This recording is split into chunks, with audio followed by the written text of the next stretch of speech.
اور سلیمان نے اسے غیر اللہ کی پرستش سے روک دیا، کیونکہ پہلے وہ کافروں میں سے تھی۔ ملکہ سے کہا گیا محل میں داخل ہو جائیے۔ جب اس نے محل کو دیکھا تو خیال کیا کہ وہاں گہرا پانی ہے، اور اس نے اپنی پنڈلیاں کھول دیں۔ سلیمان نے کہا یہ شیشے سے مرصع محل ہے۔ ملکہ نے کہا پروردگارا، میں نے اپنے نفس پر ظلم کیا، اور اب میں سلیمان کے ساتھ رب العالمین اللہ پر ایمان لاتی ہوں۔ اور ہم نے قوم سمود کی طرف ان کی برادری کے صالح کو یہ پیغام دے کر بھیجا کہ اللہ کی عبادت کرو، تو وہ دو فریق بن کر جھگڑنے لگے۔ صالح نے کہا اے میری قوم، نیکی سے پہلے برائی کے لیے کیوں عجلت کرتے ہو؟ تم اللہ سے معافی کیوں طلب نہیں کرتے تاکہ تم پر رحم کیا جائے؟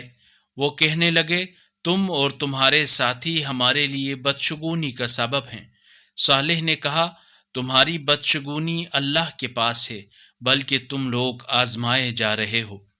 اگر اس قرآنی کلپ نے آپ کے دل کو چھو لیا ہے تو براہ کرم چینل کو سبسکرائب کر لیجئے اور بیل آئیکن کو دبا دیجئے۔ اللہ نور السماوات والارض، اللہ آسمانوں اور زمین کا نور ہے۔